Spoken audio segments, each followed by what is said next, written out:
Howdy boys and girls, we are going to do a build series on this Olympia SM3. It is a one machine in America, one machine with an American dollar sign, which means that you gotta take a closer look at the slugs because it has italic. And if you look up here on the scale, it goes to 80, so that's italic pica or pica. If this was a 100 or a 90, it would be an elite model. And if it was, if you looked at the typewriter really quickly online and you saw a 1 and a dollar sign on these Olympia machines, and if you quickly go over and look at the color selector, and if it's just that, then it's going to be a script machine. Because the script machines from Olympia didn't have red, didn't have the option for it.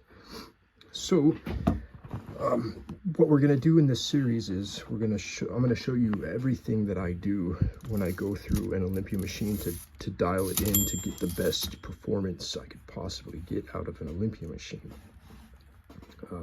I'm not going to go into like the super detailed, because when I do a service and tune-up and a custom machine, most of the time I don't pull the type bars and I don't scrub every inch of it out, because I use the ultrasonic cleaner machine, and that does a pretty good job with the chemicals I use to do a deep clean of everything. The only time I'll pull stuff apart is if I'm doing a swap, or if I'm repairing something that it absolutely has to be pulled, or if there's rust issues deep down that a chemical rust cleaner won't get to. The less you take stuff apart, the less chance you have of putting it back together out of spec from the factory. Now, given that a lot of these are already out of spec just because of use and wear and tear, but we're going to go over a lot of the little adjustment points. You have some different carriage adjustment points that can tighten up a machine and make it feel good.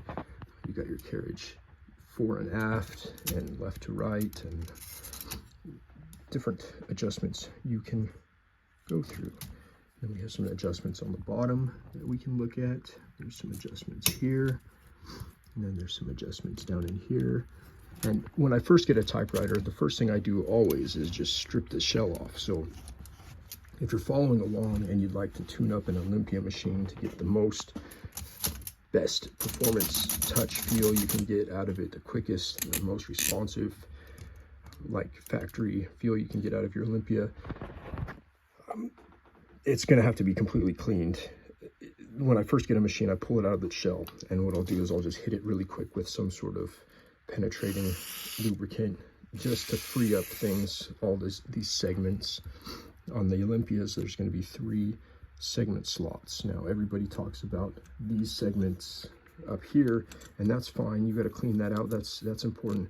But this is a segment as well. You can see it's segmented slots, and a lot of grime and gunk gets caught into there. So if you're only focusing on this one section, you got to clean down in here too with your solvents and your penetrating lubes. And then on most machines, like especially this Olympia, there's a rear segment as well. You can see it's a colored, it's the same color as that first segment up there, but it's the rear segment right here, and it's slotted through there as well. So there's a segment section all through there. See those segment slots? Those all have to be cleaned and lubricated as well for it to be a complete free running machine. So when I first get a typewriter, any typewriter really, I generally hit it with some sort of penetrating lube in all of those segment slots, just to see if what we're dealing with is just a cleanliness issue. Now, if everything starts typing pretty well, then we know that, yeah, it's not going to take a whole lot of repair work. It just needs a full clean and tune up and adjustment. After that, we'd take it in and we'll do the full clean. But initially, lube, assessment, make sure all the systems are working. And you don't want to start doing a lot of these adjustments and stuff until you actually get it fully cleaned out.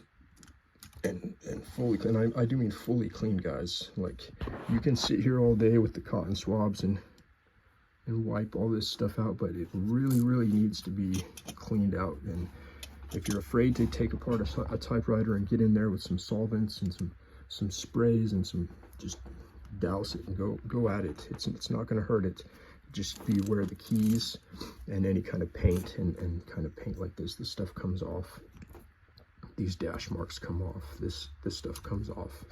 But to get a real full typewriter clean, you gotta fully clean it, not just superficial on the surface, cleaning on the outsides of things with Q-tips and little tools like that. So I'm gonna end the video here because I'm not gonna do anything repair-wise or adjustment-wise until I get it fully cleaned. So that will be the next video.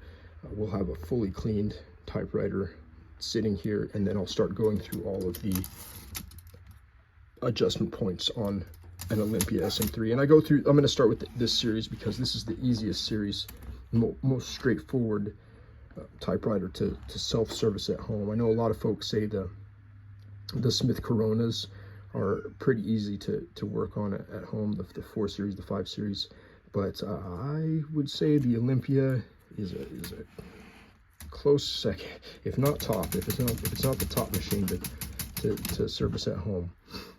That's why I really like these machines, and I recommend them to everybody for their first or part of their collection. And a lot of folks get Olympias and they don't feel good, and sometimes you just can't. There's only so much you can do to make them feel good, but there are things you can do to make them feel good. And when you type on an Olympia that's been set up and tuned right, they are very nice machines to use. So stay tuned to the series.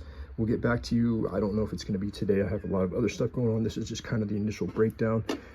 This machine probably is going to go in for paint. It's not the best condition machine. You can see the ribbon cover is chipped up and the body work isn't great, but it's got brown keys, so we'll have to paint to match it. I'll probably do one of my signature white with some colorfulness added to it. But then again, stay tuned, guys. We'll keep you updated on how to build a cool Olympia machine.